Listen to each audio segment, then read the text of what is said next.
ಎಲ್ಲರಿಗೂ ನಮಸ್ಕಾರ. ಇದು ಸುದ್ದಿ ವಿಶ್ಲೇಷಣೆ. ನಾನು ಶಶಿಧರ್ ಭಟ್. ಇವತ್ತು ನಾನು ಚರ್ಚೆಗೆ ಅಥವಾ ವಿಶ್ಲೇಷಣೆಗೆ ತೆಗೆದುಕೊಂಡ ವಿಚಾರ ಒಬ್ಬ ವ್ಯಕ್ತಿಯ ಕುರಿತು. ಅವರು HD ಕುಮಾರಸ್ವಾಮಿ, ಹರದನಹಳ್ಳಿ ದೇವೇಗೌಡ ಕುಮಾರಸ್ವಾಮಿ ಅವರಿಗೆ ಸಿಟ್ಟು ಬಂದಿದೆ. ಯಾವಾಗಲೂ ಅಷ್ಟೇ, ಮನುಷ್ಯ ಸಿಟ್ಟು ಬಂದಾಗ ತಾರತಮ್ಯ ಜ್ಞಾನವನ್ನು ಕಳೆದುಕೊಳ್ತಾನಂತೆ. ಇತ್ತೀಚಿನ ದಿನಗಳಲ್ಲಿ ಅನಗತ್ಯವಾಗಿ ಕುಮಾರಸ್ವಾಮಿಯವರು ಸಿಟ್ಟು ಮಾಡ್ಕೋತಾರೆ. ಅವರು ಮೊದಲು ಆ ರೀತಿ ಸಿಟ್ಟು ಮಾಡ್ಕೋತಾ ಇರಲಿಲ್ಲ. ಅದು ಈಗೇನು ಕಾಂಗ್ರೆಸ್ ಜೊತೆ ಮೈತ್ರಿ ಮಾಡಿ ಸರ್ಕಾರ ಮಾಡಿ ನಂತರ ಸರ್ಕಾರ ಉದುರಿ ಬಿದ್ದ ಮೇಲೆ ಕುಮಾರಸ್ವಾಮಿಯವರಿಗೆ ಸಿಟ್ಟು ಬರೋದಕ್ಕೆ ಪ್ರಾರಂಭ ಆಗಿದೆ. ಅವರು ಈ ಸಿಟ್ಟಿಗೆ ಮೊದಲು ಅವರು ಟಾರ್ಗೆಟ್ ಮಾಡಿದ್ದು ಸನ್ಮಾನ್ಯ ಮಾಜಿ ಮುಖ್ಯಮಂತ್ರಿಗಳಾದ ಸಿದ್ದರಾಮಯ್ಯನವರನ್ನು. ಸತತವಾಗಿ ಅವರನ್ನು ಟೀಕೆ ಮಾಡ್ತಾ ಬಂದರು.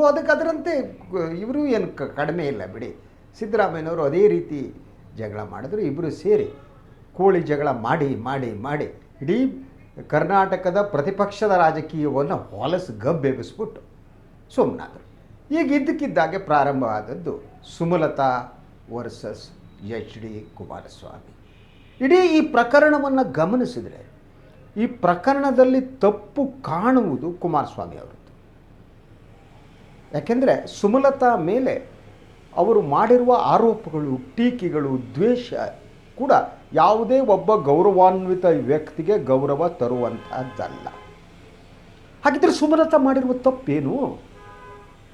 ಎಲ್ಲರಿಗೂ ಗೊತ್ತಿದೆ, ಸುಮಲತಾ ಅವರು ಅಕ್ರಮ ಗಣಿಗಾರಿಕೆಗೆ ಸಂಬಂಧಪಟ್ಟ ಹಾಗೆ ಮಾತನಾಡಿದ್ದು.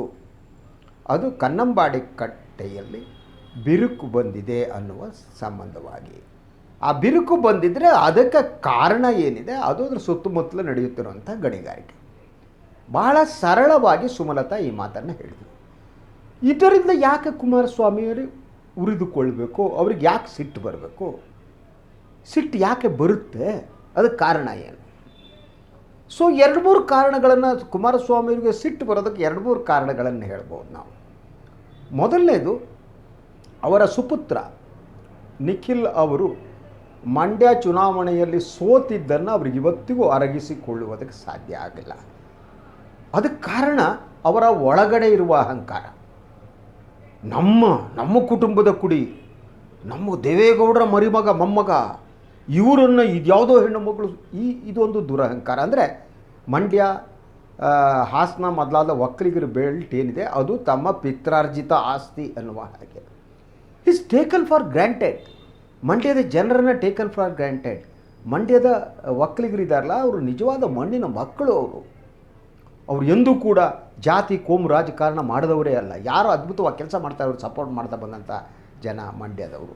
ಹಾಗೆಯೇ ಅವರಿಗೆ ಅಂಬರೀಷ್ ಮೇಲೆ ತುಂಬ ಪ್ರೀತಿ ಇತ್ತು. ಇವಳು ಮನೆ ಮಗಳಾಗಿದ್ಲು, ಅವರನ್ನು ಅವರು ಆಯ್ಕೆ ಮಾಡಿದರು. ಸೊ ಆ ಚುನಾವಣೆ ಸಂದರ್ಭದಲ್ಲೂ ಕೂಡ ಕುಮಾರಸ್ವಾಮಿಯವರು ಆಡಿರುವ ಮಾತುಗಳೇನಿದೆ ಅದು ಗೌರವ ತರೋದು ಆಗಿರಲಿಲ್ಲ. That is one fact. ಅದು ಆದ ಮೇಲೆ ಆ ಸೋಲನ್ನು ಅರಗಿಸಿಕೊಳ್ಳುವುದಕ್ಕೆ ಸಾಧ್ಯ ಆಗಿಲ್ಲ ಅವರಿಗೆ. ನನ್ನ ಮಗ ಸೋತ, ಆ ಮಗನ ಮೇಲಿನ ಪ್ರೀತಿಯನ್ನು ಅವರು ರಾಜ್ಯದ ಮೇಲೆ, ದೇಶದ ಮೇಲೆ ಇಟ್ಟಿದ್ರೆ ಈ ದೇವೇಗೌಡರ ಕುಟುಂಬ ಇನ್ನೆಲ್ಲೋ ಇರ್ತಿತ್ತು. ಕುಟುಂಬ ಪ್ರೀತಿ ಅದೊಂದು ಸಿಟ್ಟಿಗೆ ಬದಲೇ ಕಾರಣ. ಎರಡನೇದು, ಆ ಅಕ್ರಮ ಗಣಿಗಾರಿಕೆಯ ಮಾತು ಹೇಳ್ತಾರಲ್ಲ, ಅಕ್ರಮ ಗಣಿಗಾರಿಕೆಯನ್ನು ಡಿಫೆಂಡ್ ಮಾಡೋದಕ್ಕೆ ಯಾಕೆ ಕುಮಾರಸ್ವಾಮಿ ಮತ್ತು ಅವರು ಸುತ್ತಮುತ್ತಲಿನವರ ಹೊರಡ್ತಾರೆ ಅಂತ. ಸೊ ಈ ಕುಮಾರಸ್ವಾಮಿಯವರ ಜೊತೆ ಅಖಾಡಕ್ಕೆ ಇಳಿದವರು ಮಂಡ್ಯ ಜಿಲ್ಲೆಯ JDS ಶಾಸಕರು ರವೀಂದ್ರ ಶ್ರೀಕಂಠಯ್ಯ. ಅವರು ಆ ಅಕ್ರಮ ಗಣಿಗಾರಿಕೆಯನ್ನೇ ಡಿಫೆಂಡ್ ಮಾಡ್ಕೋತಾರೆ. ಸೊ 1 ಲಕ್ಷ ಕಾರ್ಮಿಕರು ಇದು ಮಾಡ್ತಾರೆ, ಬೀದಿಗೆ ಬಂದುಬಿಡ್ತಾರೆ ಗಣಿಗಾರಿಕೆ ನಿಂತರೆ ಅಂತಾರೆ. ಅದರ ಜೊತೆಗೆ ಏನಾದರೂ ಕನ್ನಂಬಾಡಿಗೆ ಬಿರುಕು ಬಿಟ್ಟರೆ ಇನ್ನೊಂದಾದರೂ ನೋಡ್ಕೊಳ್ಳೋಕ್ಕೆ ಇಂಜಿನಿಯರ್ ಇದ್ದರೆ ನೀವ್ಯಾರು ಅಂತಾರೆ. ಇದು ಯಾವುದೂ ಕೂಡ ಒಬ್ಬ ಜನಪ್ರತಿನಿಧಿ ಆಡಬೇಕಾದ ಮಾತುಗಳಲ್ಲ. ಆದರೆ ಅವರಲ್ಲೂ ಹತಾಶೆ ಕಾಣುತ್ತೆ. ಅಂದರೆ ರವೀಂದ್ರ ಶ್ರೀಕಂಠೆ ಅವರಿಗೆ ಯಾಕೆ ಹತಾಶೆ ಆಗಬೇಕು? ಅವ್ರದ್ದೇನಾದರೂ ಅಕ್ರಮ ಗಣಿಗಾರಿಕೆ ಇದೆಯಾ ಅಂತ ಪ್ರಶ್ನೆ ಕೇಳುವಂಥ ಒಂದು ಸ್ಥಿತಿಯನ್ನು ಅವರೇ ನಿರ್ಮಾಣ ಮಾಡ್ಕೊಂಡಿದ್ದು. ಅದರ ನಡುವೆ ಪುಟ್ಟರಾಜು ಒಂದು ಮಾತಾಡಿ. ಸೊ ಒಬ್ಬೊಬ್ಬರು ಒಂದೊಂದೇ ಮಾತನಾಡಿ ಅಂದರೆ ಇವರೆಲ್ಲರೂ ಕೂಡ ಸುಮಲತಾ ಅವರನ್ನು ಟಾರ್ಗೆಟ್ ಮಾಡೋದಕ್ಕೆ ಪ್ರಾರಂಭ ಮಾಡಿದರು. ಆ ಟಾರ್ಗೆಟ್ ಮಾಡಿದ್ರೆ ಉದ್ದೇಶ ಯಾವುದು ಅನ್ನೋದು ಕೂಡ ಭಾಳ ಸ್ಪಷ್ಟವಿಲ್ಲ. ಅದರ ಜೊತೆಗೆ ಅಕ್ರಮ ಗಣಿಗಾರಿಕೆಯನ್ನು ಡಿಫೆಂಡ್ ಮಾಡೋ ಕೆಲಸವನ್ನು ಇವರು ಮಾಡಿದ್ರು. ಅದು ಅಕ್ರಮ ಗಣಿಗಾರಿಕೆಯಾಗಲಿ ಸಕ್ರಮ ಗಣಿಗಾರಿಕೆಯಾಗಲಿ, ಗಣಿಗಾರಿಕೆಯೇ. ಸೊ ನೀವು ಯಾವಾಗ ನಿಮಗೆ ಕನ್ನಂಬಾಡಿಯ ಸುರಕ್ಷತೆ ನಮಗೆ ಬೇಕು ಅಂದರೆ ಅದರ ಸುತ್ತಮುತ್ತಲ ಪ್ರದೇಶದಲ್ಲಿ ಯಾವ ರೀತಿ ಸಕ್ರಮ ಅಕ್ರಮ ಗಣಿಗಾರಿಕೆನೇ ನಡಿಕೂಡ್ದು, ಕನ್ನಂಬಾಡಿಯಲ್ಲಿ ನಡಿಕೂಡ್ದು, ಕನ್ನಂಬಾಡಿಗೆ ಸುತ್ತಮುತ್ತಲ ನಡಿಕೂಡ್ದು. ಯಾಕಂದರೆ ಕನ್ನಂಬಾಡಿ ಏನಿದೆ ಅದು ಈ ಪ್ರದೇಶದ ಜನರ ಜೀವನಾಡಿ. ಅದರ ನೀರನ್ನು ಬೆಂಗಳೂರಿನ ಜನ ನಾವು ಕುಡಿತಿದ್ದೀವಿ, ಕಾವೇರಿ ನೀರನ್ನು. ಇಂಥ ಸ್ಥಿತಿಯಲ್ಲಿ ಅದರ ಸಂರಕ್ಷಣೆಯ ಬಗ್ಗೆ ಮಾತನಾಡಬೇಕಾದಂಥ ಜನ ನೀವು ಹೋಗ್ಬಿಟ್ಟು ಗಣಿಗಾರಿಕೆ ಮಾಡುವವರ ಸಂರಕ್ಷಣೆಯ ಬಗ್ಗೆ ಮಾತನಾಡ್ತಾ ಇದ್ದೀರಿ. ಅದಕ್ಕೆ ನೀವು ಮಾತನಾಡೋದಕ್ಕೆ ಏನೋ ಅದು ಯಾರೋ ಸುಸಂಸ್ಕೃತ ವ್ಯಕ್ತಿ ಈ ರೀತಿ ಮಾತನಾಡೋಕ್ಕೆ ಸಾಧ್ಯ ಇಲ್ಲ. ಅದು ಮಾಜಿ ಮುಖ್ಯಮಂತ್ರಿ ಒಬ್ಬರು ಹೀಗೆ ಮಾತಾಡ್ತಾರೆ ಅನ್ನೋದೇ ನನಗೆ ಅರಿಸ್ಕೊಳ್ಳೋಕ್ಕೆ ಸಾಧ್ಯ ಆಗಲ್ಲ. ಕನ್ನಂಬಾಡಿ ಕಟ್ಟೆಗೆ ಅಡ್ಡ ಹೋಗಿ ಮಲಗಿಸ್ಬಿಡಿ ಅಂತ. ಇದು ಆಡುವ ಮಾತಾ?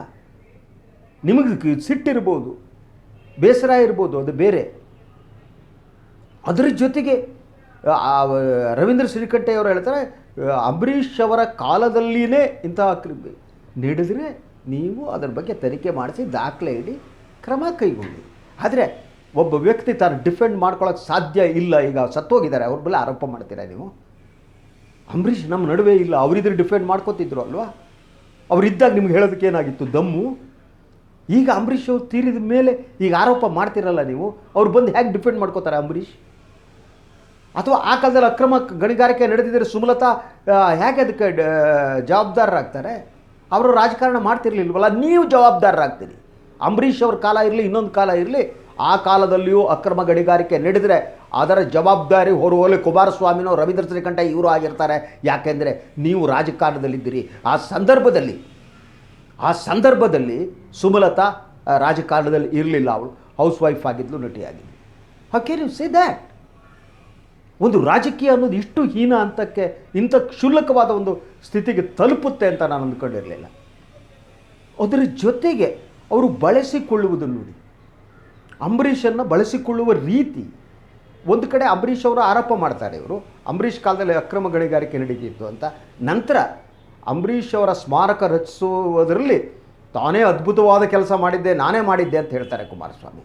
ಅದಕ್ಕೆ ಇವತ್ತು ಸುಮಲತಾ ಉತ್ತರ ಕೊಟ್ಟಿದ್ದಾರೆ. ಭಾಳ ಆಸಕ್ತಿದಾಯಕ ಇದೆ ಉತ್ತರ. ಅವರು ಯಾವಾಗ ಸುಮಲತಾ ಹೇಳುವ ಪ್ರಕಾರ ಅಂಬರೀಷ್ ಅವರ ಸ್ಮಾರಕ ನಿರ್ಮಾಣ ಮಾಡುವ ಒಂದು ಸದಾಶಯದೊಂದಿಗೆ ಅಂದಿನ ಮುಖ್ಯಮಂತ್ರಿ ಕುಮಾರಸ್ವಾಮಿಯವ್ರನ್ನ ಭೇಟಿ ಮಾಡಿದವರು ದೊಡ್ಡಣ್ಣ ಮತ್ತು ಶಿವರಾಮ್ ಅಂತ. ಅದನ್ನು ನಾನು ಸುಮಲತಾ ಇವತ್ತಾನೆ ಪತ್ರಕರ್ತರಿಗೆ ಹೇಳಿದ್ರು. ಹೋದಂತರ ಸಂದರ್ಭದಲ್ಲಿ ಅವಮಾನ ಮಾಡಿ ಫೈಲನ್ನು ತೆಗೆದು ಅವರ ಮುಖಕ್ಕೆ ಒಗೆದ್ರಂತೆ ಕುಮಾರಸ್ವಾಮಿ. ಒಗೆದುಬಿಟ್ಟು ಏನ್ರಿ ಮಾಡಿದಾನವನು, ಯಾಕ್ರಿ ಅವ್ರು ಸ್ಮಾರಕ ಮಾಡಬೇಕು ಅಂದ್ರಂತೆ. ನಂತರ ಬಂದಂಥ ದೊಡ್ಡಣ್ಣ ಕಣ್ಣೀರು ಹಾಕಿದಂತೆ.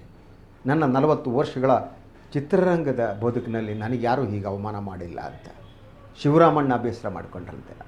ಅದನ್ನು ಇವತ್ತು ಸುಮಲತಾ ಹೇಳಿದ್ದಾರೆ. ಇದಕ್ಕೆ ಉತ್ತರ ಕೊಡಬೇಕಾದವ್ರು ಯಾರು? ಮಾಜಿ ಮುಖ್ಯಮಂತ್ರಿ ಕುಮಾರಸ್ವಾಮಿ ಅವರು ಉತ್ತರ ಕೊಡಬೇಕು. ಇದಕ್ಕೆ ಉತ್ತರ ಬೇಕು, ಅವರ ಹೊಣೆಗಾರಿಕೆ ಅದು. ನಿಮ್ಮ ಕುಟುಂಬ ರಾಜಕಾರಣದಿಂದ ನಿಮ್ಮ ಕುಟುಂಬವನ್ನು, ಅರೆ ಐ ಡೋಂಟ್ ಅಂಡರ್ಸ್ಟ್ಯಾಂಡ್. ನಿಮ್ಮ ಮಗ ಎಲೆಕ್ಷನ್ ಬಿದ್ದ ಅಂಥೇಳಿ ಡೆಮೊಕ್ರೆಟಿಕ್ ಪ್ರೊಸೆಸ್ ಕಂಡ್ರಿ, ಜನ ಬೇಕಾದವ್ರು ಆಯ್ಕೆ ಮಾಡ್ತಾರೆ. ಅದಕ್ಕೆ ಕಾರಣಕ್ಕಾಗಿ ಈ ರೀತಿ ಬೈತಾ ಹೋಗೋದಾ? ಅಥವಾ ಅಕ್ರಮ ಗಣಿಗಾರಿಕೆ ಮಾಡುವವರು ಯಾರೋ ನಿಮ್ಮ ಸುತ್ತಮುತ್ತಲು ಇದ್ದಾರೆ ಅನ್ನೋ ಕಾರಣಕ್ಕೆ ಅವ್ರು ಡಿಫೆಂಡ್ ಮಾಡೋದಕ್ಕೆ ಈ ರೀತಿ ಮಾಡಬೇಕಾ? ಇದಕ್ಕೆ ಕುಮಾರಸ್ವಾಮಿಯವರು ಉತ್ತರ ಕೊಡಬೇಕು ಅಂತ.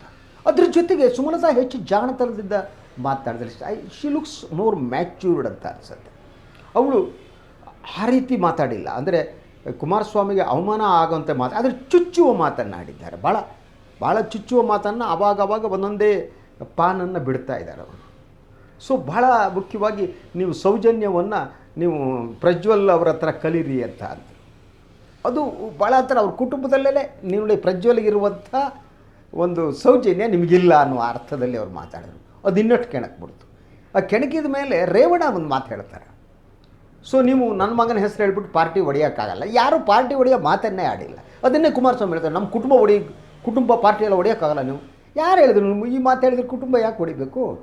ದಟ್ ಶೋಸ್ ಏನು ಅಂದರೆ ಕುಟುಂಬದ ಒಳಗಡೆ ಎಲ್ಲವೂ ಸರಿ ಇಲ್ಲ. ರೇವಣ್ಣ ಇನ್ನೊಂದು ಮಾತು ಹೇಳ್ತಾರೆ ನಿನ್ನೆ ಹಾಸನದಲ್ಲಿ ಪತ್ರಿಕಾಗೋಷ್ಠಿಯಲ್ಲಿ, ದೇವೇಗೌಡರು ಬದುಕಿರುವವರೆಗೆ ನಮ್ಮ ಕುಟುಂಬವನ್ನಾಗಲಿ ಪಕ್ಷವನ್ನಾಗಲಿ ಒಡೆಯೋದಕ್ಕೆ ಸಾಧ್ಯ ಇಲ್ಲ ಅಂತಾರೆ ರೇವಣ್ಣ. ಅದರ ಅರ್ಥ ದೇವೇಗೌಡರು ಇಹಲೋಕ ಯಾತ್ರೆ ಮುಗಿಸಿದ ಮೇಲೆ JDS ಆಗಲಿ ಕುಟುಂಬ ಆಗಲಿ ಇದೇ ರೀತಿ ಇರಲ್ಲ ಅನ್ನೋದನ್ನು ಅಪ್ರತ್ಯಕ್ಷವಾಗಿ ಹೇಳ್ತಾರೆ ರೇವಣ್ಣ. ದಟ್ ಶೋಸ್ ಅವರ ಕುಟುಂಬದ ಒಳಗಡೆ ಸರಿ. ಫೈನ್, ಎಲ್ಲ ಕುಟುಂಬದಲ್ಲೂ ಜಗಳ ಇರುತ್ತೆ, ಅವ್ರ ಕುಟುಂಬದಲ್ಲೂ ಜಗಳ ಇರ್ಬೋದು, ನಮಗೆ ಸಂಬಂಧಪಟ್ಟಿದ್ದಲ್ಲ. ಅದಕ್ಕೊಂದು ಸಾಮಾಜಿಕ ಆಯಾಮ ಇದ್ದರೆ ಮಾತ್ರ ನಾವು ಚರ್ಚೆ ಮಾಡ್ತೀವಿ, ಅದರ್ವೈಸ್ ಯು ಶುಡ್ ನಾಟ್. ಆದರೆ ಆ ಭಯ ಕೂಡ ಕುಮಾರಸ್ವಾಮಿಗಿರಬೇಕು. ಕೌಟುಂಬಿಕವಾದ ಭಯ ಅಥವಾ ಆ ಆತಂಕಗಳು, ಕುಟುಂಬದ ಒಳಗಡೆ ಇರುವ ಸಮಸ್ಯೆಗಳೇನಿವೆ ಅದು ಕೂಡ ಕುಮಾರಸ್ವಾಮಿಯವ್ರನ್ನ ಜರ್ಜರಿತಗೊಳಿಸಿರಬೇಕು. ಎರಡನೇದು, ಅವರ ರಾಜಕೀಯ ದಾಳಗಳು ಯಾವುದೂ ಕೂಡ ವರ್ಕೌಟ್ ಆಗ್ತಿಲ್ಲ, ಅದು ಅವ್ರನ್ನ ಫ್ರಸ್ಟ್ರೇಟ್ ಮಾಡಿರಬೇಕು. BJP ತಮ್ಮನ್ನು ಇನ್ನೂ ಹೆಚ್ಚು ಗೌರವದಿಂದ ನೋಡಬಹುದು ಅಂತ ಅವ್ರು ಬಯಸಿದ್ದರೋ ಏನೋ. BJP ಈಸ್ ಎ BJP ಅದೊಂದು. ಅದರ ಜೊತೆಗೆ ಕಾಂಗ್ರೆಸ್ಸನ್ನು ಟೀಕಿಸುವ ಮೂಲಕ BJP ವಿರೋಧಿ ಶಕ್ತಿಗಳನ್ನ ಒಂದು ಮಾಡ್ಕೊಳ್ಳೋ ಅನ್ನೋ ಸ್ಥಿತಿಯಲ್ಲೂ ಅವರಿಲ್ಲ. ಅವರ ಏಕಮೇವ ಟಾರ್ಗೆಟ್ ಏನಿದ್ದಾರೆ ಅವರು ಸಿದ್ದರಾಮಯ್ಯ. ಅಂದರೆ ನೀವು ಬಹಳ ಗಮನಿಸಿದರೆ ಕುಮಾರಸ್ವಾಮಿ ಅವರು ಯಾವುದೇ ತಾತ್ವಿಕ ಸಿದ್ಧಾಂತಗಳ ಮೇಲೆ ಎಂದೂ ಫೈಟ್ ಮಾಡಲ್ಲ. ಅವರಿಗೆ ತಾತ್ವಿಕತೆ ಅನ್ನೋದು ಅವ್ರ ರಾಜಕೀಯ ಬದುಕಿನಲ್ಲಿ ಕಾಣಲ್ಲ. ಅವರಿಗೆ ಕಾಣುವುದು ಇಂಡಿವಿಜುವಲಿಸ್ಟಿಕ್ ಆದ ರಾಜಕಾರಣ. ಅದನ್ನೇ ಅವರು ದೇವೇಗೌಡರಿಂದ ಬಳವಲಿಯಾಗಿ ಪಡೆದಿದ್ದಾರೆ. ದೇವೇಗೌಡರ ರಾಜಕಾರಣ ಕೂಡ ಹಾಗೇನೆ. ಅವರು ಜನತಾ ಪರಿವಾರದಲ್ಲಿ ಇದ್ದ ಸಂದರ್ಭದಲ್ಲ ಕೂಡ ವ್ಯಕ್ತಿಗತ ರಾಜಕಾರಣವನ್ನೇ ಮಾಡ್ತಾ ಬಂದವರು. ಅವ್ರ ವ್ಯಕ್ತಿಗಳು ಭಾಳ ಮುಖ್ಯ. ಆ ಕಾಲದಲ್ಲೇ ಅವರು ದೇವರಾಜ ಅರಸುವನ್ನು ಬೈತಾ ಹಿಂಬಾಗಿಲಿನಲ್ಲಿ ಅವ್ರ ಮನೆಗೆ ಹೋಗಿ ಕೆಲಸ ಮಾಡಿಸ್ಕೊತಿದ್ರು ಅಂತ ಒಂದು ಮಾತು ಕೇಳ್ತೀವಿ. ಸೊ ಅದೇ ರೀತಿ ಬಂದವರು ಅವರು. ಅಂದರೆ ತತ್ವ ಸಿದ್ಧಾಂತದಂತೆ ಫಾಲೋವರ್ ಅಂತ ಕಂಡರೂ ಕೂಡ ತತ್ವ ಸಿದ್ಧಾಂತವನ್ನು ಮೀರಿ ವೈಯಕ್ತಿಕ ರಾಜಕಾರಣವನ್ನು ಮಾಡ್ತಾ ಬಂದವರು ದೇವೇಗೌಡ. ಕುಮಾರಸ್ವಾಮಿ ಅಷ್ಟೇ. ಅವರಿಗೆ BJP ಕಾಂಗ್ರೆಸ್ ಅದರ ನಡುವೆ ಇರುವ ವ್ಯತ್ಯಾಸಗಳು, ತಾವು ಸೆಕ್ಯುಲರಾ ಹೌದಾ ಅಲ್ವಾ, ಇದ್ಯಾವುದೂ ಅವ್ರಿಗೆ ಪ್ರಶ್ನೆ ಅಲ್ಲ. ಅವರಿಗೆ ಬಹಳ ಮುಖ್ಯವಾಗಿ ಅಧಿಕಾರ ಬೇಕು. ಅದಕ್ಕಾಗಿ ಅವರು ಯಾರ ಜೊತೆಗಳು ಕೂಡ ಹೊಂದಾಣಿಕೆ ಮಾಡ್ಕೊಬಲ್ಲರು. ವ್ಯಕ್ತಿಗತವಾಗಿ ಬೇರೆ ಪಾರ್ಟಿಯವರ ಜೊತೆ ಇರೋರ ಜೊತೆ ಬಹುಮಟ್ಟಿಗೆ ಇವರಿಬ್ಬರು ಮಾಡ್ತಾ ಬಂದಿದ್ದೇನೆ ಬೇರೆ ಪಕ್ಷದಲ್ಲಿ ರಾಜಕೀಯ ಸಂಬಂಧವನ್ನು ಇಟ್ಕೊಳ್ಳೋ ಅಂಥದ್ದು. ಕುಮಾರಸ್ವಾಮಿ ಅದನ್ನ ಮುಂದುವರಿಸಿ ಇತ್ತೀಚಿನ ದಿನಗಳಲ್ಲಿ ಅವರು ಎಸ್ಪೆಷಲಿ ಮುಖ್ಯಮಂತ್ರಿ ಯಡಿಯೂರಪ್ಪನವ್ರನ್ನ ಮೀಟ್ ಮಾಡಿದ್ರು ಹಲವು ಸಂದರ್ಭಗಳಲ್ಲಿ.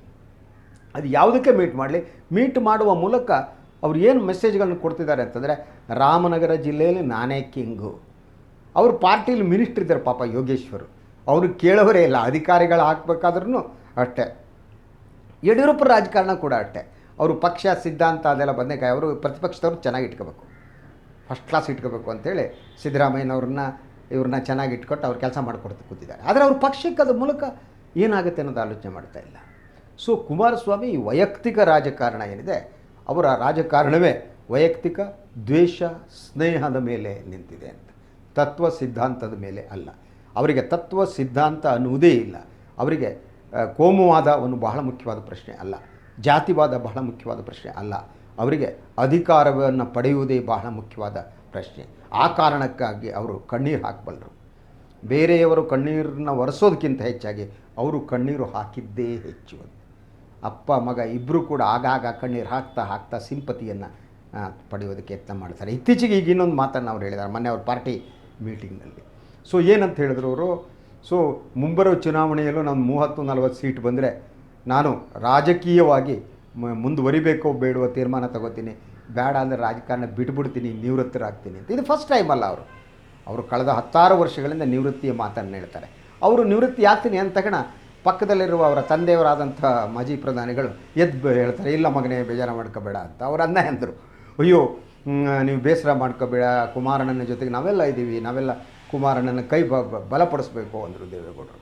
ಅವ್ರ ಕೈ ಇವ್ರು ಬಲಪಡಿಸೋದು, ಇವ್ರ ಕೈ ಅವ್ರು ಬಲಪಡಿಸೋದು, ಅವ್ರ ಕಣ್ಣೀರು ಇವ್ರು ಒರೆಸೋದು, ಇವ್ರ ಕಣ್ಣೀರು ಅವ್ರು ಒರೆಸೋದು, ಅದ್ರ ಜೊತೆಗೆ ಬೇರೆಯವರು ಕಣ್ಣೀರು ಹಾಕಂತ ಬೇಡ. ಇದು ಭಾಳ ಅಪಾಯಕಾರಿಯಾದ ರಾಜಕಾರಣ ಅಂತ ನನಗೆ ಅನಿಸುತ್ತೆ.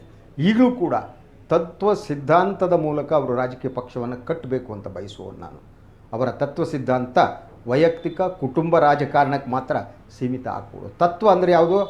ನನ್ನ ಕುಟುಂಬದವರು ಅಧಿಕಾರದಲ್ಲಿರಬೇಕು. ಅದೇ ಸಿದ್ಧಾಂತ ಯಾವುದು?